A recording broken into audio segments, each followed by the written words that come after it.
நீல நிற ஜோதி தியானத்துக்குள்ள இருக்கிற ஒவ்வொருத்தருக்குள்ளேயும் இருக்கிற ஒவ்வொரு தருணத்தை பற்றியும் ஒவ்வொரு விஷயத்தை பற்றியும் நம்ம நிறைய வகுப்பா தியானத்துக்குள்ள ஒரு புது எக்ஸ்பீரியன்ஸை வெவ்வேறு சூழல்கள்ல இருந்து வெவ்வேறு களத்துல இருந்து என்னுடைய அனுபவத்துல நான் பல்வேறுபட்ட விஷயத்த நான் விவாதிச்சிருக்கிறேன், பேசியிருக்கிறேன், மக்கள்கிட்ட கடத்துறதுக்கான முயற்சி பண்ணியிருக்கேன். இதுக்கு காரணம் என்னன்னா, இந்த புதுசா ட்ரை பண்றதுன்னு அந்த மாதிரி இல்லாம எனக்கு தியானம் கிடைக்கப்பட்டதே ஒரு புது விதமான அனுபவம் தான். ஏன்னா எந்த எதிர்பார்ப்பும் இல்லாம கிடைக்கப்பட்டது. ஏன்னா என் வாழ்க்கையில வெறும் தோல்வியா கண்டவனுக்கு, வெற்றினா என்னன்னு தெரியாதவனுக்கு, என் வாழ்க்கையில வாழ தகுதி இல்லாத ஒரு தருணத்துக்குள்ள இருக்கிறவனுக்கு, நான் சிறு வயதுல இளம் வயதுல ரொம்ப துடிப்போட இருக்கும்போது 18-19 வயசுல எல்லாம் எனக்கு ரொம்ப பயங்கரமான ஆர்வம் இருக்கும். என்ன ஆர்வம் இருக்குன்னா, ஏதாவது ஒரு பெரிய துறையில சாதிக்கணும் அப்படிங்கிறது எனக்குள்ள ஒரு பெரிய ஆர்வம். ஆனா எந்த துறைக்குள்ளேயும் எனக்கு சாதிக்கிறதுக்கு பேசிக்கா இருக்கக்கூடிய பெரிய பட்டப்படிப்பு கல்வி, அந்த கல்வி கொஞ்சம் என்கிட்ட இல்லை. இப்ப அது ஒண்ணு. வேற என்ன யாராவது ஊக்குவித்து என்கிட்ட இருக்கிற திறமைய வெளியில எடுத்துட்டு போற மாதிரி என்னுடைய உறவினர்கள் ஒருத்தர் கூட முன் வந்தது கிடையாது. எனக்கு நண்பர்களா பெருசா சர்க்கிள் கிடையாது. அப்ப என்னுடைய ஃபேமிலியிலையும் என்னை ஊக்குவித்து எடுத்துட்டு வர்றதுக்கான ஆள் கிடையாது. நான் தனிமையில ஒரு 3-4 மைல் தூரம் தினந்தோறும் நடப்பேன். அப்ப நடக்கும்போது எனக்குள்ளேயே ஒரு ஒரு ஒரு விஷயம் நான் உணர்ந்து பேசி எனக்குள்ள ஒரு டிஸ்கஷன் இருக்கும்.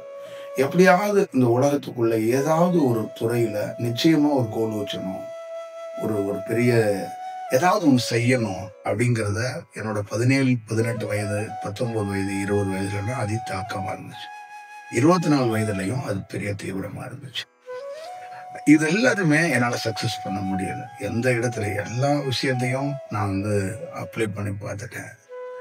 எனக்கு எல்லா இடத்துலையுமே பெருசா அது ஒர்க் ஆகவே இல்லை. வாழ்க்கையில ரொம்ப நான் ஒவ்வொரு நாளும் ரொம்ப நொந்திருக்கிறேன். அப்ப வாழ்க்கையில சக்சஸ் பண்றதுக்கான வாய்ப்பு இல்லை. நமக்கான ஒருத்தன் கூட இல்லை, உதவுறதுக்கு ஒருத்தன் கூட இல்லை, நம்மளை தூக்கி விடுறதுக்கு ஒருத்தன் கூட இல்லை, நம்ம கிட்ட என்ன இருக்குன்னு கேட்கறது கூட பரிமாறதுக்கு கூட ஆள் இல்லை. அப்படிங்கிற அந்த சூழலுக்கு போயிட்டு, ஆனா இருந்தாலும் என்னால முடிஞ்ச அளவுக்கு கடைசி வரைக்கும் ட்ரை பண்ணுவோம்னா நான் ஒரு தொழில் செஞ்சுக்கிட்டே இருந்தேன், ஒரு வேலையை செஞ்சுக்கிட்டே இருந்தேன். ஆனா அதுல என்னால சக்சஸ் பண்ண முடியல. ஆனா பெரிய எனக்கு பின்னால வந்த நிறைய பசங்க அதுல சக்சஸ் பண்ணாங்க, நிறைய பேர் சக்சஸ் பண்ணாங்க.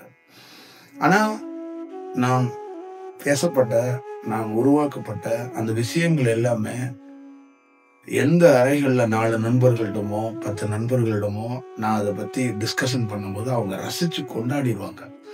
ஆனா அது பப்ளிக் கிட்ட போய் சேரல, அது ஒரு பெரிய விஷயமா உருவாகல, அதை ஒரு ஒரு ஒரு இன்வெஸ்ட்மெண்டா எடுத்து செய்யறதுக்கு ஆள் இல்லை, அதை மக்கள்கிட்ட கொண்டு போய் சேர்க்கறதுக்கு ஆள் இல்லை. அப்ப அந்த மாதிரி பல நாட்கள்ல பல இரவுகள்ல சென்னையில நான் பல நாள் சுத்தி இருக்கிறேன். அது திடீர்னு எனக்கு அதிகாலையில முழிப்பு சாலைகள்ல நடந்து போயிட்டே இருப்பேன். ஒரு 5-6 டீயை வாங்கி குடிச்சுக்கிட்டே இருப்பேன். அப்ப எப்படியாவது ஒரு சாதிக்கணும் அப்படிங்கிற ஒரு செயல் இருக்கும். ஒரு டீ கடையில தனியா உட்கார்ந்து 3 மணி நேரம் 4 மணி நேரம்லாம் நான் செலவிட்டிருக்கிறேன். ஆனா எதுவுமே செய்ய முடியாத ஒரு சுச்சுவேஷன். அப்ப கிராமங்களுக்கு நான் ஏதாவது விசேஷங்களுக்கு போகும்பொழுதெல்லாம் ரொம்ப வாழ்க்கையில ரொம்ப நொந்து இருக்கிறேன். அந்த விசேஷங்கள்ல அவ்வளவு பெரிய கிரௌட் இருக்கும், அவ்வளவு பெரிய கொண்டாட்டம் இருக்கும், அவ்வளவு பெரிய சந்தோஷம் இருக்கும். ஆனா அங்க பேசப்படுற டாபிக் என்னோடதா இருக்கும். அவங்களுக்கு ஒரு சிரிப்புக்கும் ஒரு சந்தோஷத்துக்கும் யாரா ஆள் இருக்காங்கன்னா நான் தான். ஊர்ல ஒவ்வொரு கிராமத்துக்குள்ளேயும் ஒவ்வொரு உறவுக்குள்ளேயும் தோத்தவன் ஒரு 10 பேர் கிடப்பான். அவன் தான் ஒவ்வொரு உறவுக்கும் கொண்டாட்டமா இருக்கிறான், ஒவ்வொரு ஊருக்கும் கொண்டாட்டமா இருக்கிறான். வாழ்நாள்ல தெரிஞ்சோ தெரியாமலோ நிறைய இளைஞர்கள் படிச்சுட்டு வேலை இல்லாம இருக்கலாம். அவங்களுக்கு நினைச்ச லைஃப, அவங்க கிட்ட இருக்கிற திறமைய வெளியே கொண்டு வர்றதுக்கான வாய்ப்பு இல்லாம இருக்கலாம்.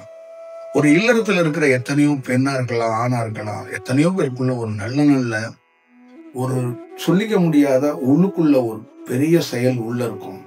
அது அவங்களால வெளியில கொண்டு வர முடியாத கால சூழல் இருக்கும். அந்த கால சூழலை எப்படி கையாளும் தெரியாத போது அந்த உறவுகள் எல்லாம் அதை ஒரு என்டர்டைன்மெண்டா மாத்திடுவாங்க. இந்த மாதிரி பல இடங்கள்ல என்டர்டைன்மெண்டா என் உறவுக்கு நான் இருந்திருக்கிறேன். அப்ப நான் வெக்ஸ் ஆயிடுவேன்.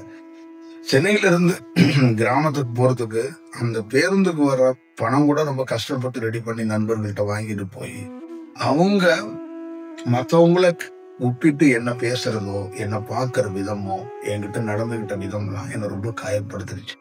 அதே நேரத்துல காயப்படுத்திட்டு அவங்க நியாயமும் படுத்திக்குவாங்க. நீ அந்த மாதிரி தானே இருக்கிற, நான் குற்றம் செஞ்ச மாதிரியும், நான் என்னமோ ரொம்ப தவறான ஒரு வாழ்க்கையை வாழ்ற மாதிரியும், ஒரு போராடுறது, ஒரு புதுசா ஒரு விஷயத்தை ட்ரை பண்றது அவங்க செய்யக்கூடாது. இன்னார் இந்த வேலை செய்யணும் அப்படின்னு அவங்களுக்குள்ள ஒரு வரையறை வச்சிருக்கிறாங்க. அப்ப இந்த வேலையை இன்னார் செய்யாம வேற யாராவது வேற துறையில இருந்து செஞ்சாங்கன்னா அவங்களால சாதிக்க முடியாது அப்படிங்கறத நினைக்கிறாங்க. நான் எடுத்துக்கிட்ட என்னுடைய துறை கொஞ்சம் கல்வி, ஒரு பெரிய ஒரு நிறைய இது சம்பந்தமாக இருக்கக்கூடிய நிறைய புக்குகளை ஆய்வு பண்ற நிறைய விஷயங்கள் சம்பந்தமான எழுத்து சம்பந்தமான வேலைகள் தான். எனக்கு பெரிய படிப்பு இல்லைன்னாலும் அதுக்குள்ள எனக்குள்ள ஆர்வம் அதிகம், அதுக்குள்ள தாட் அதிகம். எனக்குள்ள ஒரு இன்சிடென்டா தாட் அதிகமா வந்துகிட்டே இருக்கு. அதுக்கான ஒரு பிளாட்ஃபார்ம் அமைச்சு கொடுக்கறதுக்கு வாய்ப்பை உருவாக்காம அதுக்குள்ள தேர்ந்தெடுத்துட்டேன்னு என்னை ரொம்ப கேவலப்படுத்தினாங்க. அப்ப நான் நிறைய இடங்கள்ல சோர்ந்து போய் உட்கார்ந்து இருக்கும் போது என்ன பண்றதுன்னே தெரியல. அப்ப ஒருத்தர் திருமணமான கூட உங்க வாழ்க்கை மாறும், ஒரு தொழில் மாறும்போது நான் திருமணம் பண்றதுக்கான ஒரு வாய்ப்பு முயற்சி எடுத்து அதுவும் பயங்கர ரிஸ்கியான வாழ்க்கையில எனக்கு ஹெல்ப் பண்றதுக்கு கூட ஆள் கிடையாது. கல்யாணம் 3வது நாள் தாலி எடுக்க கூட காசு கிடையாது. ஒருத்தர் கூட என் உறவுகள் அவ்வளவு பேர் இருந்து கூட இல்லை. சம்பந்தமே இல்லாத ஒருவர் என் கல்யாணத்துக்கு 2வது நாள் 1 லட்சம் ரூபாய் எனக்கு காசு கொடுத்து அந்த தாலி அவர் தான் வாங்கி கொடுத்தார். அந்த செயல் வடிவம் திருச்செந்தூருக்கும் அந்த தாலிக்கு சம்பந்தம் இருக்கு. திருச்செந்தூர் மூலியமா தான் அந்த தாலி எனக்கு உருவானது.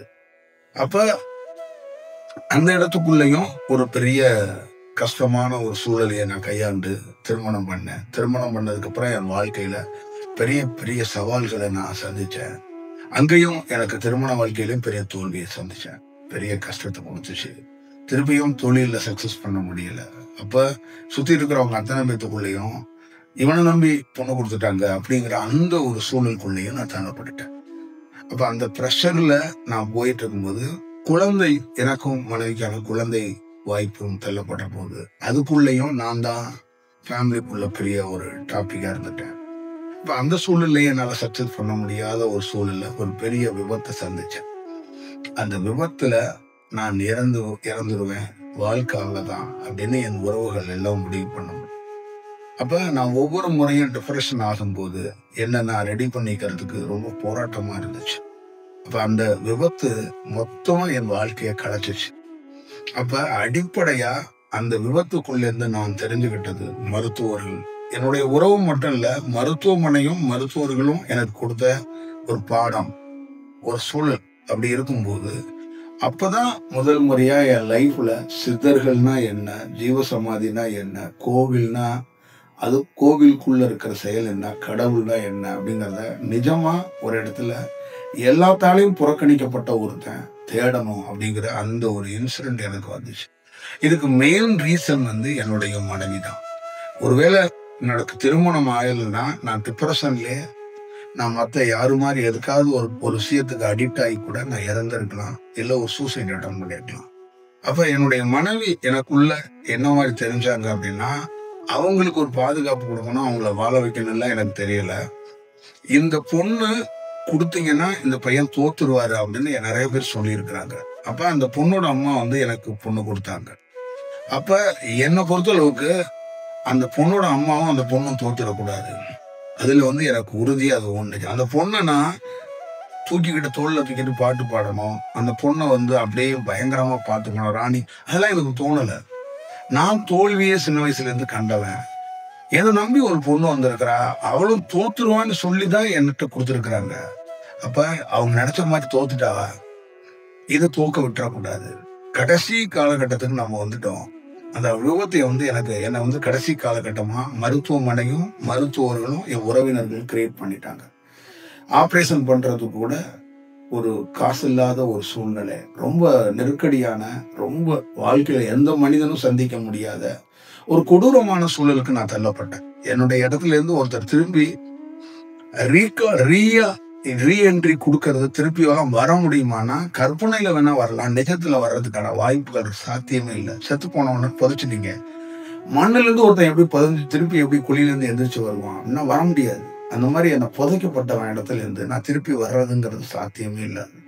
அப்போ ஒரு விஷயம் மட்டும், எனக்கு ஒரு வீல் சேர்ல உட்காந்து நடக்க முடியாத ஒரு சூழ்நிலையில ஒரு இரைச்சல் நிறைஞ்ச மருத்துவமனையில என் கண்கள்ல நீர் வடியுது.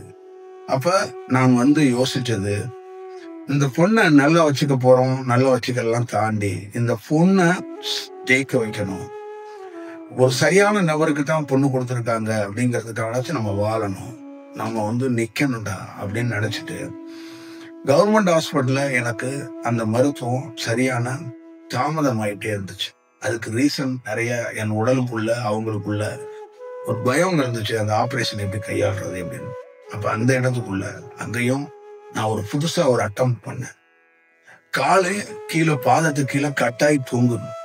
ஒரு பாதத்துல கீழே ரைட் சைட்ல இருக்கிற என் கால் கட்டாயிடுச்சு. அப்படி ஆபரேஷன் பண்ணாத அப்படியே அதை காலை வச்சுக்கிட்டு கண்களோட நீரோட அந்த ஆஸ்பத்திரியில இருந்து என் தாயையும் என் சகோதரி மகன் மட்டும்தான் இருந்தான். அவனை அழைச்சிக்கிட்டு டிஸ்சார்ஜ் நானே பண்ணி ராகவேந்திரர் 12 வருடம் தவம் செய்த ஒரு இடத்துக்கு நான் போனேன். நான் கால் தூங்குது, மருத்துவமனையிலிருந்து ஒரு 12 வருடம் தவம் பண்ண ஒரு இடம், ஆஞ்சநேயனும் ராமனும் அந்த இடத்துக்குள்ள ஒரு பெரிய ஃப்ரீக்வன்ஸ் இருக்கு. அந்த இடத்துக்குள்ள தவம் பண்ணியிருக்கிறார் அவர். அந்த இடத்துக்குள்ள நான் போய் நின்றுட்டு இங்கிருந்து நான் பிரைவேட் ஹாஸ்பிட்டலுக்கு போய் ஒரு பெரிய வாழ்க்கையில ரெக்கவர் ஆகி ஒரு பெருசா வரணும், அதுக்கு நீங்க பாத்துக்கங்கன்னு அவரை நின்று அந்த ஆட்டோவிலே அந்த இடத்துக்குள்ளேயே கொஞ்சம் ஒரு 10 நிமிஷம் ஆசுவாசப்படுத்திட்டு ஒரு பிரைவேட் ஹாஸ்பிட்டல் போய் ஜாயின் பண்ணி வேகமா இந்த பெட்ல இருந்து வெளியில எழுந்துச்சு வரணுங்கிறதுக்காக நான் என்னுடைய முயற்சி படுத்த படுக்கையில இருந்தே எடுத்தேன்.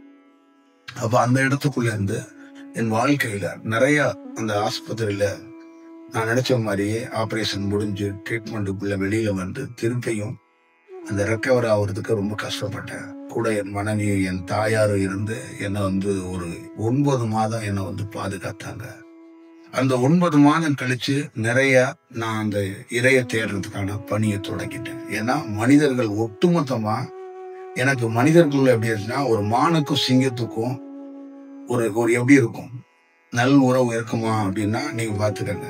ஒரு மான் அழகா இருக்கு, அது 2 குட்டியை வேற போட்டிருக்கு. அது அப்படியே நடந்து போகும்போது ஒரு சிங்கம் அது குட்டி அடிக்குமா அது மான் அடிக்குமான்னு தெரியாத ஒரு இருக்கும்ல, அந்த மாதிரி என்னுடைய உறவினர்கள் எனக்கு ஒரு சிங்கம் மாதிரி தான் தெரிஞ்சாங்க, நான் ஒரு மானா தான் தெரிஞ்சேன். என்னை வேட்டையாடுறதுக்கு அவங்க தயாரா இருக்கிறாங்க.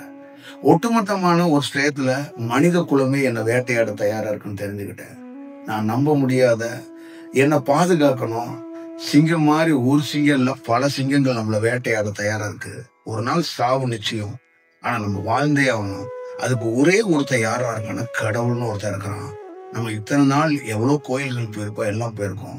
ஆனா வாழ்வோ சாவோ இவனை முழுமையா நம்பணும்னு என் வாழ்நாள் நான் நம்பினேன். நான் எடுத்து வச்ச ஸ்டெப்பு, ஒவ்வொரு ஸ்டெப்புக்குள்ளேயும் என் வாழ்க்கையில பெரிய பெரிய அத்தியாயம், பெரிய பெரிய பயணம், பெரிய பெரிய வாழ்க்கையில நம்ப முடியாத செயல் நடந்துச்சு. அப்ப வித்தியாசமாக யாரும் பெரிய குகைகள்ல இருந்து ஒரு ஞானிக்கு கிடைக்க வேண்டிய முதல் அனுபவம் என் வாழ்க்கையில கிடைச்சிச்சு. ஒரு பெரிய எதிர்பார்க்க முடியாத ஒரு சர்ப்ரைஸ். அப்ப என் மார்புல நான் அணைச்சுக்கிட்டு கண்ணீர் வலிய வலிய அந்த காவேரி கரை ஓரத்துல ஓடுனேன் நான்.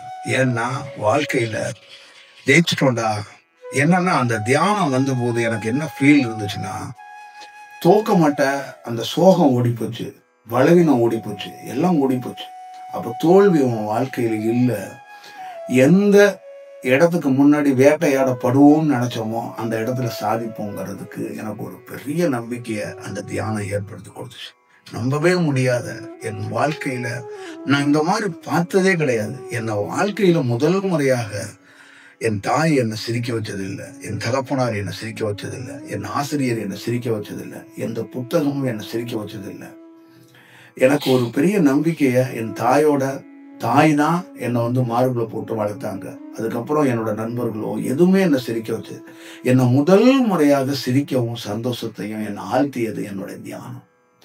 அப்ப எனக்கு தியானம் என் தாயா, என் ஆசிரியரா, என் குருவா, எப்படி என்ன பரிணாமத்துல அது நான் வணங்குறதுன்னே தெரியல. அப்படி ஒரு வியப்பை எனக்கு அதை ஏற்படுத்தி கொடுத்துச்சு.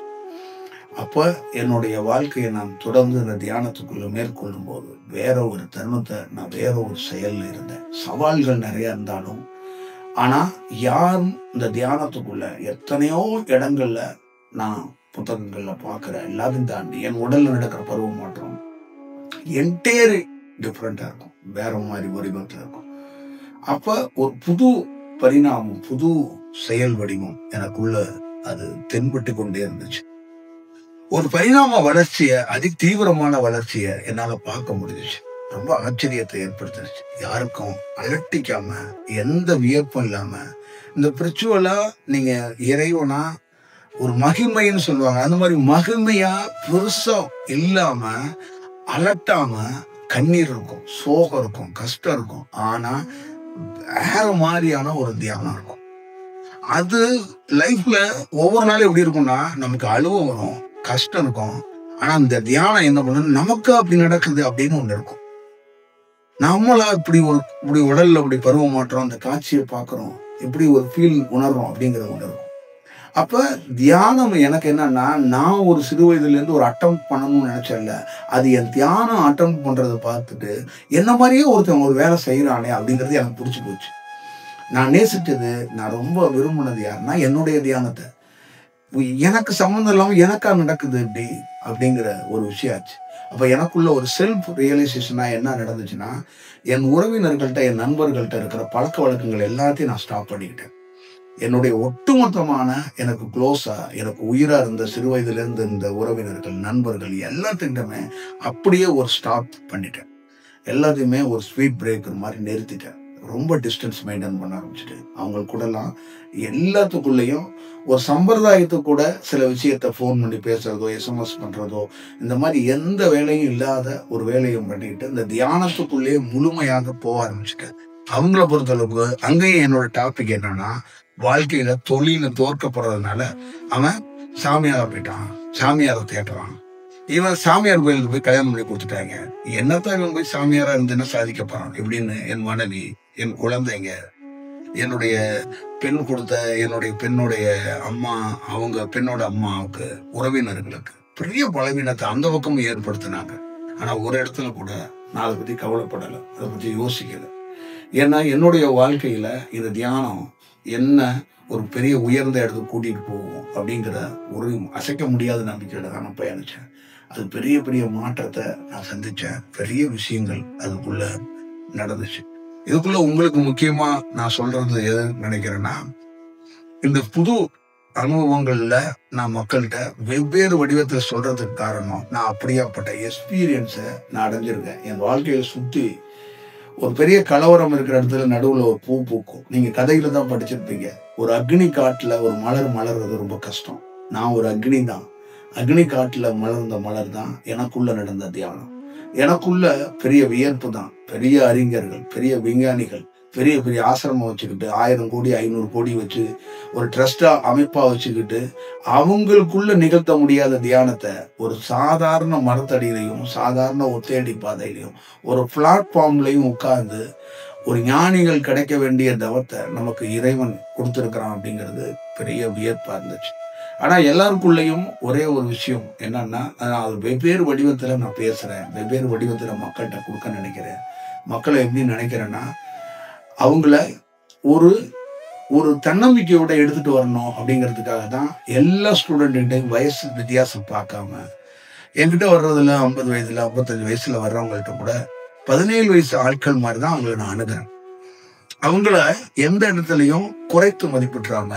அவங்க வாழ்க்கையில ஏற்கனவே பிரஷரேஷன்ல நொந்து போய் கிடப்பாங்க.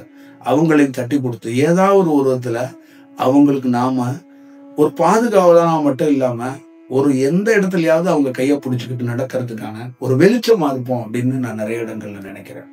ஆனா ஒரு சூழல் நல்லா ஞாபகம் வச்சுக்கோங்க, எனக்கும் சரி உங்களுக்கும் சரி, தியானம் பண்ற அத்தனை பேருக்கும் சரி, நம்ம பண்ற தியானத்துக்குள்ள இந்த கால கணக்குன்னு இருக்கு. இந்த காலம்தான் சுப்ரீம் பவர், கடவுள்னு சொல்லக்கூடியது. அந்த காலம் நம்ம பண்ற தியானத்தை அது இந்த காலகட்டத்துக்குள்ள மலரப்பட்டணும், வளர்ச்சி அடையணுங்கிறது அந்த காலத்துக்கு மட்டும்தான். எனக்கே சமயத்தில் தெரியாது. ஒரு பெரிய ஒரு பிரபஞ்சம் ஒரு பெரிய சஸ்பென்ஸ் வச்சிருக்கும். ஒரு த்ரில்லர் படம் பார்க்குற மாதிரி தான் நம்ம வாழ்க்கையில. நம்ம தியானம் பண்ணுவோம், எல்லாம் செய்வோம். ஆனா அந்த அனுபவம் கிடைக்குமா? அந்த ஒவ்வொரு ஸ்டேஜை நம்ம கடக்க முடியுமான்னு தெரியாது. நான் பல நாள் பல ஸ்டேஜுகளை கடந்திருக்கிறேன். நிறைய நாள் என் வாழ்க்கையில கோமாவுல இருந்தவன் தியானத்துல உயர்ந்தாங்கிறது உங்களால் நம்ப முடியுமா? தியானத்துல சக்சஸ் பண்ணாங்கிறத நம்ப முடியுமா? அந்த மாதிரி தான் என்னுடைய வாழ்க்கை. கோமா, அடுத்தது எமர்ஜென்சி வார்டில் அட்மிட் ஆகிறது. இந்த மாதிரியே என் வாழ்க்கைக்குள்ள ஒவ்வொரு இடத்துக்குள்ளேயும் தியானத்துல ஒரு எதிர்பார்க்காத நிறைய உடலுக்குள்ள இந்த இடத்த கடக்கவே முடியாதுங்கிற இடத்த அதை கடக்க வச்சுட்டு அதுக்கான அனுபவத்தை எனக்கு அந்த காலம் உணர்த்தி அந்த அசிரீதி குரலாக அந்த பிரபஞ்சத்தோட விஷயமாக எனக்கு காட்டும் போது பெரிய வியப்பா இருக்கும். அப்படிதான் ஒவ்வொரு காலகட்டத்திலையும் அந்த மாதிரி ஒரு இது இருக்கும். அதனாலதான் உங்ககிட்டே சொல்றேன், அந்த காலம் உங்கள்கிட்ட என்ன கூட சொல்ல வைக்காது. என்ன, நான் கூட உங்களை பத்தி எனக்கு தெரியும். ஏன் உங்க தியானத்தை பத்தி நிறைய விவாதிக்காம நிறைய விஷயம் வச்சிருக்கிறோம். நிறைய பேர் பண்ற தியானத்துக்குள்ள நீங்க என்ன மாதிரி இருக்கீங்க ஏன் சொல்லலைன்னா, அது இந்த காலம்தான் அது தீர்மானிக்கணும். ஒவ்வொரு இடத்துலையும் நம்ம கடக்கணும். அது ரொம்ப சுவாரஸ்யத்தை ஏற்படுத்தும். காத்திருக்கணும், அது ரொம்ப முக்கியம். அப்ப நம்மளும் நம்ம தியானமும் இந்த உலகத்துக்கு தெரியப்படணும் அப்படின்னா அது காலம்தான் சுப்ரீம். நம்ம என்ன செஞ்சாலும் காலம்தான். இப்ப என்னுடைய தியானம் என்னையும் இந்த ஒளி உலகத்துக்கு இப்ப கொஞ்சமா என்னுடைய வெளிச்சம் பட்டிருக்கு. இந்த முழுசா இந்த வெளிச்சம் உலகம் முழுக்க படணும்னா அதுக்கு நாம ஒண்ணும் பண்ண முடியாது. காலம்தான் தீர்மானிக்கும். என்னுடைய காலத்துக்குள்ள எனக்கு நடக்கிற அந்த விஷயங்கள் எல்லாமே ரொம்ப வித்தியாசமாக இருக்கு. ஆனா அது முழுமையாக முழு வெளிச்சமாக இந்த உலகம் முழுக்க பிரகாசமா தெரியணும்னா அது காலத்துக்கிட்ட இருக்கு. எனக்கு எல்லா விஷயமும் ரகசியங்களும் தெரிஞ்சாலும் நானும் ஒரு குழந்தை மாதிரி உங்களை மாதிரி தியானம் பண்ணி நீங்க ஒவ்வொரு நாளும் ஏதாவது அடுத்த கட்டத்துக்கு நகர்ந்துருமான்றீங்கல்ல, அந்த மாதிரி நானும் ஒரு பரீட்சை எழுதின மாணவன் மாதிரி காத்துக்கிட்டு தான் சில இடங்கள்ல உட்கார்ந்துருக்கிறேன். ஏன்னா அந்த செயல் அந்த பிரபஞ்சத்திலிருந்து பிரம்மத்திலிருந்து ஒரு செயலா இருக்கும். நாமளே பிரம்மத்துக்குரிய ஆட்களாக்கும் ஒரு வெட்டவெளி தன்மைக்குள்ளதான் இருக்கிறோம். ஆனா இருந்தாலும் அங்க இன்னொரு பெரிய சுவாரஸ்யம் இருக்கு. அது என்னையும் உங்களை மாணவர்கள் வரிசையில வச்சிருக்கும் போதுதான் அது இன்னும் கூடுதல் கவனத்தை ஏற்படுத்துது. நானும் உங்களோட ஒரு செயலுக்குள்ள நிற்கும் போது அது இன்னும் நல்லா இருக்கு. இப்ப நீங்க அதை புரிஞ்சுக்கணும். காலம் உங்களுக்கு ஒரு சஸ்பென்ஸ் வச்சிருக்கு. அதனால நம்பிக்கை அடிப்படையில நீங்க தியானம் நம்பிக்கை அடிப்படையில மட்டும் பண்றது இல்ல, அது ஒரு நிச்சயமா பெரிய மாற்றத்தை ஏற்படுத்த போகுது. அது உங்களுக்கு வேற மாதிரி ஒரு புரிதல் ஏற்படும். என்ன பொறுத்த அளவுக்கு எனக்கு அந்த பிரபலம் இந்த மாதிரி விஷயம் அப்படிங்கறதெல்லாம் தாண்டி நம்ம கிட்ட இருந்து ஒரு கிடைச்சிருக்க இன்டென்ஸ யாரு கிடைச்சாலும் அவங்க கிட்ட அதை கடத்துற விதம் வேற மாதிரி இருக்கணும். எங்கிட்ட இருந்து கிடைச்சிருக்க தியானத்தை என்னுடைய அந்த உரைகளை நீங்க எல்லாம் பாத்தீங்கன்னா கீதையா இருக்கட்டும், ராமாயணமா இருக்கட்டும், திருவாசகமா இருக்கட்டும், திருப்புகளா இருக்கட்டும், எல்லாமே வேற வடிவத்துக்குள்ள இந்த கதைகளை சொல்லிக்கிட்டு இருந்த மக்களுக்கு மத்தியில, கதைகளை சொல்லிக்கிட்டு இருந்த நிறைய அறிஞர்கள் படித்தவங்க மத்தியில அந்த தளத்தையே நான் மாத்தி வேற ஒரு வடிவத்துக்குள்ள நிறைய பேரை கொண்டு வந்ததுக்கான ஒரு வாய்ப்பை உருவாக்கி இருக்கிறோம். 63 நாயன்மார்கள் கிட்ட இருக்கிற கதைகளை அவங்க கொடுத்திருக்கிற அந்த புரிதலை நான் வேற வடிவத்துக்குள்ள மக்கள்கிட்ட கடத்தி இருக்கிறேன். நால்வர்களை பத்தி நிறைய மக்கள்கிட்ட இருந்த புரிதலை நான் வேற வடிவத்துக்குள்ள கொடுத்திருக்கிறேன். இசை, சிவன், சவுண்டு, இதை பத்தி எல்லாம் வேற வடிவத்துக்குள்ள நான் பேசப்பட்டிருக்கிறேன். இதெல்லாம் ரொம்ப முக்கியம்.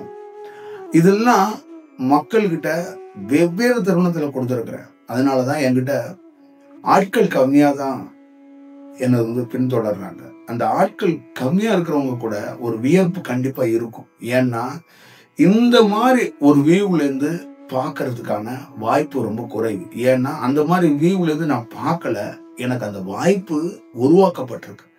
அந்த சுப்ரீம் பவர்னு சொல்லக்கூடிய பிரம்மம் எனக்கு உருவாக்கி கொடுத்துருக்கு. இன்னும் அதோடைய வெளிச்சத்தையும் அதோடைய வீரியத்தையும் என்னுடைய பிரயாணத்தையும் விரிவுபடுத்தி அந்த கதவை திறந்து பெருசா அனுப்ப வேண்டிய பொறுப்பு ஆகாயத்தோடையது. அதுக்காக ஒவ்வொரு நாளும் அது அதோட வேலையை செய்யட்டும்னு நான் என்னுடைய வேலையை செய்கிறேன். நீங்க நல்லா ஞாபகம் வச்சுக்கோங்க, என்னுடைய தியானத்தோடைய வளர்ச்சியோடைய வீரியம் என்ன மாதிரி வேலை செய்யுதுன்னா, காசு வாங்கிக்கிட்டு தியான வகுப்பு நடத்துறவங்க கூட ஒரு உணவை இப்படி கொடுக்க முடியாது. அப்படிதான் என்னுடைய எல்லா வகுப்புலையும் உணவு கொடுக்கப்பட்டுச்சு.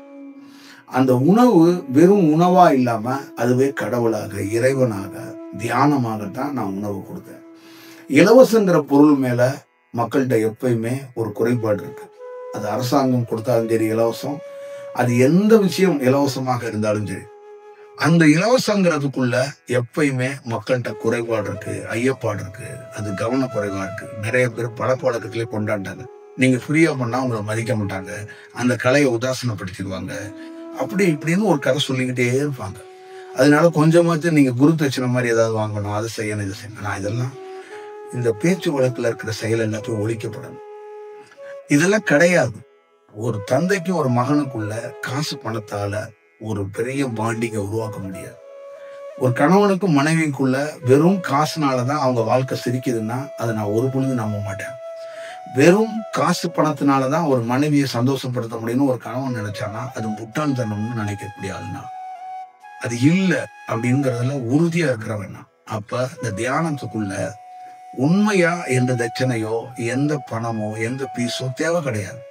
உண்மையான அந்த கலையை ஒருத்தர் வரட்டும், 2 பேர் வரட்டும், 10 பேர் வரட்டும், 100 பேர் வரட்டும், அதை நேர்த்தியா கொடுக்குற விதம், அந்த தியானம் எவ்வளவு குவாலிட்டியா நம்ம கிட்ட வந்துச்சுன்னா, என்கிட்ட வந்த தருணம் அது அப்படி ஒரு தருணம். அது எதிர்பார்த்து பெரிய கலர் லைட்டு போட்டு அப்படி இப்படி எல்லாம் உட்கார்ந்துருக்க ஆசிரம மத்தியில நிறைய பேசுற மத்தியில ஒண்ணுமே இல்லாத சாதாரண ஒரு இயல்பா ஒரு தியானம் ஒருத்தனுக்குள்ள அவனுடைய வாழ்க்கைய முதல்ல இந்த உலகத்தை சந்தோஷப்படுத்துச்சா, உலகத்தை சிரிக்க வச்சுச்சான்னு தெரியல. அதான் சொல்லிட்டேன். என் தாய், என் தகப்பன், என் வாதியார், என் நண்பர்கள், என் மனைவி, என் குழந்தை, என் உறவுகள், என்னை சுத்தி இருக்கிற எந்த மனிதனும் கொடுக்க முடியாத ஒரு பேர் ஆனந்தத்தை இந்த தியானம் எனக்கு கொடுத்துச்சு. இந்த தியானத்தினால முதல் சக்சஸ் யாருன்னா நான் தான். இந்த தியானத்துக்கு நான் உருவான தியானத்துக்கு முதல் மாணவன் யாருன்னா நான் தான். அப்ப முதல் ஒருத்தன் சோகத்துல தோத்துக்கிட்டே இருந்தவன் சுடுகாட்டுல எரிய வேண்டியவன் அங்க காப்பாற்றப்படுறான், அங்க பாதுகாக்கப்படுறான். அப்ப அதுக்குள்ள இருக்கிற சக்சஸ் எனக்கு தெரிஞ்சிருச்சு. அதனால இது நிச்சயமா மக்கள்கிட்ட போகும்போது மக்கள் நிச்சயமா பெரிய வரவேற்ப, அந்த மக்கள்கிட்ட இருக்கிற பலவீனத்தை எடுக்க முடியும். என்னுடைய தியானம் என்னன்னா பலவீனத்தை எடுக்கிறதுக்கான வாய்ப்பை, ஒரு கேஸ் ஒரு உடலுக்குள்ள இருக்குன்னா அது வெளியேற்றக்கூடிய தன்மை எப்படி இருக்குமோ அந்த மாதிரி பலவீனத்தை எடுக்கக்கூடிய விஷயம்தான் என்னுடைய தியானத்துக்குள்ள. உனக்கு லைஃபே இல்லை, முடிஞ்சிருச்சு, நீ தோத்துருவ அப்படின்னு சொல்றவன என்னுடைய தியானம் கண்டிப்பா ஜெயிக்க வச்சிருக்கோம். அந்த மாதிரி ஒரு வடிவத்துக்குள்ளதான் நான் இதை மக்கள்கிட்ட கொடுக்குறேன். அதே மாதிரிதான் உணவு. அந்த உணவுலையும் அவ்வளோ கிளாரிட்டியா, என்னுடைய தியானம் எவ்வளோ கிளாரிட்டியோ அதே மாதிரி உணவு கிளாரிட்டியா இருக்கணும் அப்படிங்கிறது தான் எல்லா வகுப்புலையும் கொடுக்கப்பட்டுச்சு. அதுக்கு இறைவன் பிரபஞ்சம் என்னுடைய பிரம்மம்னு சொல்றது டொனேஷன் வசூல் பண்ணாம வேற வடிவத்துக்குள்ள ஒரு அக்கௌண்ட்டை வச்சு ஒரு வேற மாதிரி ஒரு ஆன்மீக பரப்பளவை கிரியேட் பண்ணாம, ஒரு 4-10 சீடர்களை வச்சுக்கிட்டு நாமளே வசூல் பண்ணாம, அங்க அதுவா இயல்பா ஒரு 4 மாணவர்கள், 10 மாணவர்கள் ஏழையா இருக்கும்போது ஒரு 4 மாணவர்கள் நல்ல வேலைக்கு போய் ஏதாவது 10 பேருக்கு உதவுற மாதிரி, அவனா பணத்தை வச்சுக்கிட்டு இருக்க யாரும் தானா உதவ மாட்டாங்க. அதை தடுத்து ஆட்கொண்டு பிரபஞ்சம் அந்த உதவுறதுக்கான வாய்ப்பை நிறைய பேத்துக்கு கொடுத்துச்சு. அதனால என்னுடைய வகுப்புல இயல்பா நான் கிரியேட் பண்ணல, நான் உருவாக்கல, அதுவா மேஜிக், அதுவா அது நிகழ்ந்துச்சு. நல்ல உணவு கொடுக்க முடிஞ்சிச்சு. அப்ப நல்ல உணவை 50 மாணவர்கள் இருக்காங்கன்னா 50 பேர்கிட்ட காசு வாங்காம 4 மாணவர்கள் காசு கொடுத்து 44 மாணவர்களை பசியாத்துறதையும் நல்ல தியானத்தையும் நல்ல சாப்பாடையும் கொடுக்கறதுக்கான வாய்ப்பை உருவாக்கி கொடுத்துச்சு. அதனாலதான் நிறைய இடங்கள்ல நிறைய வகுப்புகளை ஒரு நல்ல செயலை செய்ய முடிஞ்சிச்சு. அதுக்கப்புறம் யதார்த்தமா திருவண்ணாமலையில இப்ப பெரிய பெரிய தியானத்துக்குள்ள ஒரு பெரிய வேலைகளை, பெரிய விஷயத்த நம்ம பண்ணிக்கிட்டு இருக்க இந்த சூழல்ல திடீர்னு இங்க நான் வந்து ஒரு ஸ்டே பண்றதுக்கான ஒரு இடம், ஒரு வீடு இருக்கு எனக்கு திருவண்ணாமலையில. அந்த வீட்டுல நான் இருக்கும்போது என்னை சந்திக்கிறதுக்கு ஒரு நாளைக்கு வந்து 25 பேர் வந்துடுறாங்க. அப்ப வீட்டுல வந்து சமையல் செய்றோம். அப்ப ஒரு சின்ன வீடு தான் அது. அப்ப அது வந்து வீடு ஒரே சத்தமா இருக்கு. ஒரே அவங்களுக்கு ஏத்த மாரி ஒண்ணும் இல்ல. என்ன பண்றோம் அப்படின்னு யோசிச்சுட்டு இருக்கும்போது, நான் அடிக்கடி பரீட்சை காலத்துல இருக்கும்போது கிரிவல பாதையில போயி, இங்க இருக்கும்போது இப்ப திடீர்னு போய் இறங்கி போய் நான் சாப்பிடுவேன். ஒரு கடை, சின்ன கடை இருக்கு. அந்த கடையில போய் சாப்பிடுவேன். அந்த கடையில சாப்பாடு சொல்லுவோம்னு சொல்லி ஒரு 30 சாப்பாட எங்க வீட்ல சமைக்க வேண்டாம்னு சொல்லி அங்க ஆர்டர் பண்ணி கொண்டாந்து வச்சோம். அது என்ன பார்க்க வர்றவங்க சாப்பிட்டுக்கிட்டு இருந்தாங்க. ஆப்போசிட்ல ஒரு கட்டட வேலை நடக்குது என் வீட்டுக்கு பக்கத்துல. அங்க ஒரு என்ன பார்க்க வந்தவரு, "சாப்பாடு ரொம்ப நல்லா இருக்கு சாமிகிட்ட. நீங்க சாப்பிட வரீங்களான்னு?" கேட்டிருக்காரு. ஆனா அவங்களும் சரின்ட்டு இருக்காங்க. கரெக்ட்டா அவங்க ஒரு 1:30 மணிக்கு வரும்போது இந்த சாப்பாடு முடிஞ்சிருச்சு. எனக்கு அந்த தகவல் தெரியாது. அப்ப அவங்க வந்து பார்த்துட்டு சாப்பாடு இல்ல அப்படின்னு போகும்போது, "தகவல் நான் குடுக்கவே இல்லையே. யார் குடுத்தா?" அப்படின்னா, இவரு குடுத்தோன்னே அவரும் ஃபீல் பண்றாரு. "இல்ல நான் தான் கொஞ்சம் சாப்பாடு இருக்குமோன்னு சொல்லிட்டேன்." சரி உடனே பணம் குடுத்து அவங்கள சாப்பிட வச்சுருங்கன்னு அவங்களுக்கு வச்சுட்டோம். அடுத்த நாள்லேருந்து சாப்பாடு அவங்களுக்கு கொஞ்சம் சேர்த்து சொல்லுங்க அப்படின்னு சொல்லி கொஞ்சம் சேர்த்து ஆர்டர் பண்ணி அங்க வச்சோம். ஒரு 6, 7 பேரு இந்த கட்டட வேலை செய்ற சித்தாளுங்க, கொத்தனார் சாப்பிட்டாங்க. அவங்களுக்கு சாப்பாடு ரொம்ப புடிச்சு போச்சு மாருக்கு. அவங்க என்ன பண்ணிட்டாங்கன்னா, பக்கத்துல இருக்கவங்கட்டலாம் சொல்லிட்டாங்க. ஒரு 7 பேர் இருந்தவங்க, 8 பேர் இருந்தவங்க, 10 பேர் இருந்தவங்க, 40 பேரா வந்துட்டாங்க. என்ன பார்க்க 30 பேர் வர்றாங்க. 40 பேர் வெளியில இருந்து சாப்பிடறதுக்கு நம்ம வர்றோம். சரி பரவால்ல, சாப்பாட சேர்த்து சொல்லுங்க. அப்படின்னா அடுத்தடுத்து இன்கிரீஸ் ஆயி இன்னைக்கு ஏறத்தாழ 300 பேர் சாப்பிடுறாங்க. அந்த 300 பேரும் ரொம்ப இங்க கிரிவல பாதையில சுத்துறவங்க திருவண்ணாமலையில இல்ல. இந்த சனிக்கிழமை, ஞாயிற்றுக்கிழமை கார் எடுத்துட்டு வந்து ஏதோ ஒரு லீவு நாள்ல அண்ணாமலையார பார்க்கிறேன், இந்த கோயிலுக்கு வர்றேன், இந்த ஆசிரமத்துக்கு வர்றேன்னு நினைக்கிறவங்க இல்ல. ஏழை, அன்றாடும் வாழ்க்கையில கஷ்டப்படுறவங்க, வேலை செஞ்சாதான் தன் குடும்பம் நடக்கும்னு நினைக்கிற அந்த மாதிரி ஏழை தாய்மார்கள் ஒரு 300 பேரும் பசி, உண்மையிலேயே பசியில இருக்கிறவங்க அவங்க வந்து நிக்க தொடங்கிட்டாங்க. அப்ப என்னுடைய செயல், என்னுடைய தியானம் எவ்வளவு நுட்பமா இருந்துச்சுன்னா, முதல்ல பாம் ஆயில், இந்த சன்ஃப்ளவர் ஆயில், இந்த மாதிரி ஆயில்லாம் தூக்கிடு. குவாலிட்டியா இருக்கணும். ஒரு திருமணத்துல ஒரு ஏழையோ பணக்காரனோ ஒரு தன்னுடைய மகனோ மகளுக்கோ திருமணத்தை விருந்து படைப்பான். அந்த மாதிரி என்னுடைய அன்னதானம்னு நான் ஒண்ணு தொடங்க மாட்டேன். நான் பண்ணுனா அது விருந்தாதான் இருக்கணும். அது ஒரு நாள் இல்ல, தினந்தோறும் விருந்தா இருக்கணும். சாம்பார் இருக்கணும், காரக்குழம்பு இருக்கணும், ரசம் இருக்கணும், மோர் இருக்கணும். மோர்லாம் தெளிஞ்ச மோரா இருக்கணும். தண்ணியா ஒரு மோர் இருக்கக்கூடாது. அதே நேரத்துல வடை இருக்கணும், பாயாசம் இருக்கணும், அப்பளம் இருக்கணும், கூட்டு இருக்கணும், பொரியல் இருக்கணும், ஊறுகாய் இருக்கணும், வாழைப்பழம் இருக்கணும். இதெல்லாம் பர்ஃபெக்டா இருக்கணும். அதே நேரத்துல எல்லாத்துலயும் சரியான சுவை இருக்கணும். இதுக்குள்ள நெய், சுத்தமான நல்லெண்ணெய், கடலெண்ணெய், தேங்காய் எண்ணெய் இதுதான் பயன்படுத்தணும். அதுக்குள்ள இருக்கிற காய்கறி எல்லாத்துலயுமே ஒரு தரம் இருக்கணும். ஏதோ பக்தியில ஏதோ நமக்கு நல்லது நடந்துடும், இல்ல ராமலிங்க சாமி மேல இருக்கிற பிரியத்துல சில பேர் அன்னதானம் பண்ற மாதிரி அந்த மாதிரி ஒரு சூழ்நிலை நம்ம போக கூடாது. என்னோட தியானம் எப்படி மக்கள்கிட்ட கொடுக்கும்போது ஏழை பணக்காரன்னு பார்க்காம, வயது வித்தியாசம் பார்க்காம, என்னுடைய அவங்க ஆடிட்டு நிற்பாங்க. நான் ரொம்ப நிதானமா அவங்களுக்கு ஏதாவது ஒண்ணு செய்யணும்னு ரொம்ப தெளிவா எத்தனையோ வகுப்புகள் நான் வந்து செஞ்சிருக்கிறேன். இன்னைக்கு கேமராவில் எடுத்து போடுறோம். நான் அப்பெல்லாம் கேமராவே இல்லாம 8 மணிக்கு சத்சங்கம் பௌர்ணமியில தொடங்கினா அடுத்த நாள் காலையில 6 மணி வரைக்கும் நான் ஸ்டாப்பா பேசுவேன். இந்த மாதிரி 10 மணி நேரம் சத்சங்கம்லாம் நான் பண்ணியிருக்கிறேன். அப்பெல்லாம் எந்த வீடியோவும் கிடையாது. நிறைய பேருக்கு தெரியறதுக்கான வாய்ப்பே கிடையாது. இந்த மாதிரி நான் வகுப்பை 120க்கு மேற்பட்ட வகுப்பு பண்ணியிருக்கிறேன். 300, 400 மக்களுக்கு நான் ஏதோ ஒரு வடிவத்துக்குள்ள அந்த காலகட்டத்தில் ஒவ்வொரு வகுப்புக்குள்ளேயும் 200 பேர் கடந்து வருவாங்க. 150 பேர் வருவாங்க, 120 பேர் வருவாங்க, 250 பேர் வருவாங்க, 300 பேர் வருவாங்க. அந்த மாதிரி அதெல்லாம் அதற்கு அப்புறம் தான் 100 வகுப்புக்கு அப்புறம் தான் வீடியோன்னு ஒன்று ஷூட் பண்ணி சேனலுக்கே வர பண்ணுச்சு. இப்போ சத்சங்கத்துல பேசுற எந்த விஷயமே சேனலுக்கு வராது. அதுக்கப்புறம் தான் நான் பேசுற சத்சங்கத்துல பேசுற விஷயங்களையும் அவங்க எடுத்து என்கிட்ட இருக்கிற மாணவர்களே அதை எடுத்து அதை யூடியூப்ல போடுறதுக்கு தயாரானாங்க. இப்ப தவம் பண்ற நம்ம கிட்ட இருக்கிற மாணவர்கள் தான் அந்த யூடியூப் போஸ்டர் நீங்க பாக்குற அத்தனை விஷயமும் என்னுடைய ஸ்டூடெண்ட் தான் இதுக்கான விஷயமா இருக்கிறாங்க. அதே நேரத்துல அவங்களையும் தன்னுடைய வேலை எதுக்கு வந்தீங்களோ அந்த வேலையை தான் இருக்கணும், அதுலயும் ஒரு கவனம் இருக்கணுங்கிறதுல ரொம்ப உறுதியா இருக்கிறேன். நீ ஒரு ஆசிரமத்துல வேலை செய்யற மாதிரி, சேவை செய்யற மாதிரி, நான் ஒரு வாலண்டியர் அந்த மாதிரி எல்லாம் எனக்கு வந்துடக்கூடாது, அந்த மாதிரி எல்லாம் போயிடக்கூடாதுங்கிறதுலயும் உறுதியா இருக்கிறேன். இப்ப இதோடைய அடுத்த கட்டம் தான் திருவண்ணாமலையில நடந்த அன்னதானம். இந்த அன்னதானத்துக்குள்ள இருக்கிற பெரிய சக்சஸ் என்ன அப்படின்னா, இங்க பிரபலமான பெரிய ஆசிரமங்கள் உங்களுக்கு தெரியும். திருவண்ணாமலைக்குள்ள 2-3 ஆசிரமங்கள் இருக்கு. அதுல ஒரு ஆசிரமம் என்ன ஆயிடுச்சுன்னா, அவங்க உணவு டெய்லியும் கொடுக்குறாங்க, நிறைய கொடுக்குறாங்க. அங்க திடீர்னு பாத்தீங்கன்னா கூட்டமே வரலன்னா, அந்த ஆசிரமத்துல இருக்கிற முக்கியமான ஒருத்தர் இங்க இருந்து வர்றாங்க. வந்து எங்க ஆசிரமத்துல உணவு கொடுக்கறதுல எல்லாமே அப்படியே நிக்குது, யாரும் உணவு எடுத்துட்டு வர்றதில்ல. இங்க என்னன்னு விசாரிச்சா, திருவண்ணாமலையில ஆர்எஸ் நகர் அப்படின்னு நம்ம இருக்கிற இடத்துல யாரோ அன்னதானம் போடுறாங்களாம். அது என்னன்னு பார்த்துட்டு போலான்னு, என்னதான் கொடுக்குறீங்க அப்படின்னு அவங்களே நேரடியா களத்துல பார்த்துட்டு போறாங்க. அப்ப இதுக்குள்ள இருக்கிற விஷயம் என்னன்னு நீங்க தெரிஞ்சுக்கணும். பண்டு குமிஞ்சு கிடக்காங்க அந்த ஆசிரமத்துல. நம்ம கிட்ட பண்டே கிடையாது, நம்ம கிட்ட எந்த விஷயமும் கிடையாது. ஒரு விஷயம் நான் கிரியேட் பண்ணல. ஒரு ஏழை தாய் குழந்தைக்கு பால் கொடுக்க மாட்டேன்னு சொல்ல மாட்டான். ஒரு பணக்கார தாய்க்கும் சரி, ஒரு ஏழை தாய்கிட்டும் சரி, அந்த பாலுங்கிறது அவளால கிடைக்கிறது இல்ல, இயற்கையா இறைவனால கிடைக்கிறது. அந்த தாய்ப்பால் எவ்வளவு பெரிய முக்கியமோ அதே மாதிரி இது இறைவனால தூக்கி வைக்கப்படுறது, இறைவனால உருவாக்கப்படுறது. அப்ப எவ்வளவு பெரிய தரமான செயலை, எவ்வளவு பெரிய ஒரு செயல் வடிவத்தை இந்த வெறும் அன்னதானமா இல்லாம அந்த செயல் வடிவமா பண்ணியிருக்கிறோம்.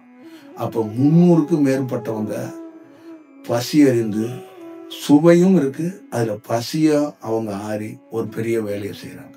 இதே மாதிரி ஒவ்வொரு நகரங்களுக்குள்ளேயும் ஒவ்வொரு இடங்களுக்குள்ளேயும் ஒரு எல்லா மக்களுக்கும் இந்த சாப்பாடு, இந்த உணவுக்குள்ள இருக்கிற மாதிரிதான் என்னுடைய தியானமும் இருக்கு. ஒவ்வொரு வீட்டுக்குள்ள இருக்கிற ஒரு தனி மனிதனுக்கு இந்த தியானம் கிடைச்சிச்சுன்னா அவனுக்கு அரசாங்கமே தேவைப்படாது.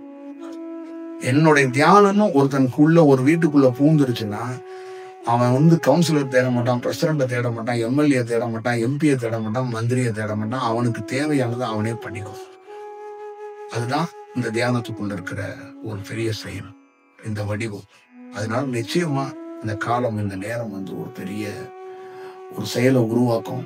நம்ம கூட இருக்கிற அத்தனை பேத்துக்குள்ளேயும் நான் சொல்றேங்க, நீங்க எந்த வேலையுமே செய்யாதீங்க. செஞ்சீங்கன்னா அதை ஆத்மார்த்தமா செய்யுங்க, கிளாரிட்டியா செய்யுங்க. எனக்கு நல்லது நடந்துடும், அதனால நான் ஒரு அன்னதானம் பண்றேன், இந்த 10,000 வச்சுக்கிறேன் அப்படிலாம் பண்ணாதீங்க. அப்படிலாம் எப்பவுமே கொடுத்துடாதீங்க. அது உயிர்ல இருந்து கொடுக்கப்படணும். ஒரு குழந்தை ஞானமான மாறுதுன்னா, ஒரு பொண்டாட்டி புருஷன்கிட்ட உடம்ப கொடுக்கறது எப்படின்னா உயிர்ல இருந்து கொடுக்கணும். அப்பதான் ஞானமா மாறும். உடம்பு சுகத்துல இருந்து கொடுத்தோம்னா அது உணர்ச்சி மட்டும்தான் வெளிப்படும், ஞானம் வெளிப்படாது. அதுக்குள்ள அந்த உயிருக்குள்ள ஒரு தெய்வீக குழந்தை வெளிப்பட. அதனாலதான் எப்பயுமே சொல்லுவேன், நான் உயிர் அந்த அந்த டெப்த்துல போய் வேலை செய்வேன். சக்சஸ், தோல்வி, இது பெருசா ஹிட் ஆகுது ஆகல, அதெல்லாம் எதுவுமே எனக்கு ஃபோக்கஸா இருக்காது. இவ்வளோ ஆசிரமம் இருக்கு, இவ்வளோ பேர் இருக்காங்க, இவ்வளோ பேர் பாப்புலரா இருக்காங்க. நான் எல்லாத்தையும் தாண்டி என்னுடைய வேலைக்குள்ள எனக்கு பிரபஞ்சம் என்ன கொடுத்துருக்கோ அதுதான் எனக்கு ஃபோக்கஸ். நான் ஒரு குதிரைக்காரனாகவும் இருப்பேன், குதிரையாகவும் இருப்பேன். ஒரு கழுதையாகவும் இருப்பேன், அந்த கழுதையை மேய்க்கிறவனாகவும் இருப்பேன். இதுதான் என்னுடைய பணி. அதே நேரத்துக்குள்ள ஒரு ஒரு குருவாகவும் என்னால் இருக்க முடியும், ஒரு மாணவனாக இருக்க முடியும். அன்னதானம் போடுற இடத்துல இருக்க முடியும், கீழே நின்று அன்னதானத்தை வாங்கி சாப்பிட முடியும். ஏன்னா இந்த செயல் என்னுடைய தியானத்தோட வளர்ச்சின்னு பேர். இதுதான் என்னுடைய தியானத்தோட இருக்கிற ஒவ்வொரு இடத்துக்குள்ளேயும் சக்சஸ். எல்லா குருமார்கிட்டையும் ஒரு ஆடிட்டோரியம் புக் பண்ணி, அந்த ஆடிட்டோரியத்துல எல்லா இடத்துக்குள்ளேயும் ஒரு விலை நிர்ணயிக்கப்பட்டு ஒரு வேலை பண்ணும்போது, ஆடிட்டோரியத்தை நானே புக் பண்ணி மக்களை அங்க நேரடியா நானே மக்களை பார்க்க போய் அவங்களுக்கு தேவையான உணவை, தேவையான தியானத்தை, தேவையான கலந்துரையாடலை அப்படி பண்ணி அவங்களை பத்திரப்படுத்தி அவங்கள வீட்டுக்கு அனுப்பிச்சு வைக்கிற வேலைகளை நான் நிறைய வகுப்புகளை பார்த்துருக்கிறேன், நிறைய விஷயங்களை பண்ணியிருக்கிறேன். இப்போ என்கிட்ட வெகு சிலர் பேர் கூட சொந்த அந்த ஃபேமிலியில ஒரு டிப்ரெஷன் இருக்கிறவங்களுக்கு கூட அதை ஒரு சரி செஞ்சு வாழ்க்கையில அவங்களுக்கான ஒரு பாதையை, ஒரு நெறியை காட்டி விட்டுட்டே இருக்கிறேன். இது எதற்காக உங்ககிட்ட விவாதிக்கப்படுறதுன்னா, வெறும் தியானம், வெறுமனையான இறைவன் அப்படிங்கிறது இல்லை. இந்த உலகத்துக்குள்ள நமக்கு சுப்ரீமா இருக்கக்கூடியது இந்த சுழற்சி, இந்த காலம், இந்த பிரபஞ்சம். நம்ம கொடுத்துருக்கிற வேலையை ரொம்ப ஆத்மார்த்தமா செய்யணும். நீங்க நிச்சயமா பின்னாட்கள்ல ஒவ்வொரு நாட்களுக்குள்ள இந்த கலைப்பணியை இன்னும் தீவிரமா பார்க்க போறீங்க. உங்களுக்குள்ளேயும் அந்த மாற்றம் தீவிரமா அது ஒரு நல்ல செயலா இருக்கணும். நம்ம செய்யற வேலைய நீங்க எப்படி அந்த வேலையை ஒரு தடவை கவனிச்சு பாருங்க. அதே மாதிரிதான் நாளைக்கு நீங்களும் செய்வீங்க, நீங்களும் உருவாவீங்க. நீங்க செய்ய போறதில்ல. இப்ப என்கிட்ட இருந்து என்னன்னா, என்னுடைய தியானமோ என்னுடைய உணவோ சோட போகக்கூடாதுன்னு ஒரு விஷயத்த கிளாரிட்டியா கொடுக்கணும். அதேதான் நீங்க நாளைக்கு உங்க பிள்ளையோ, உங்க கணவரையோ, உங்க மாமியாவோ, உங்க மாமனாரையோ, உங்க தாயோ, உங்க தகப்பனையோ பார்த்துக்கிறது ஏனோ தானோன்னு பார்க்க மாட்டீங்க. எங்களுடைய தியானம், எங்களுடைய உண்மை தத்துவம் உங்களை அந்த வேற வடிவத்துக்கு கூட்டிட்டு போறதுக்கான ஒரு வாய்ப்பை உருவாக்கும். அதனால ஒரு நல்ல தருணத்துல காணொளி மூலியமா சந்திப்போம், இல்லைன்னா நேரடியா சந்திப்போம்.